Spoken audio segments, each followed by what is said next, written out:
কেন্দ্রের সরকার বিজেপি সরকার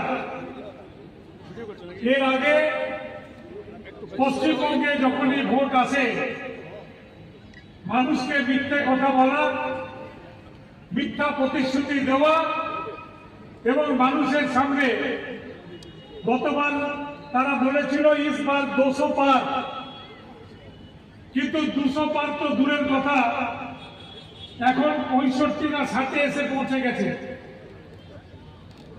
কিন্তু ক্ষমতা দখলের লোভে, ক্ষমতা দখলের যে তাদের আকাঙ্ক্ষা, মানুষের অধিকারকে কেড়ে নেওয়ার জন্য তারা এসআইআর স্পেশাল ইন্টেনসিভ রিভিশন কয়েকটি রাজ্যে করছে।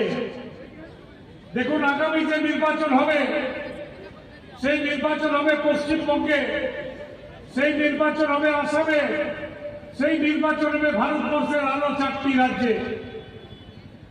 এর মধ্যে আসামে বিজেপি সরকার নেই, আছে।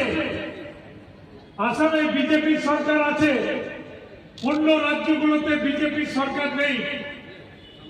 তাই আসামে এসআইআর হবে না, যেহেতু সেখানে বিজেপি আছে।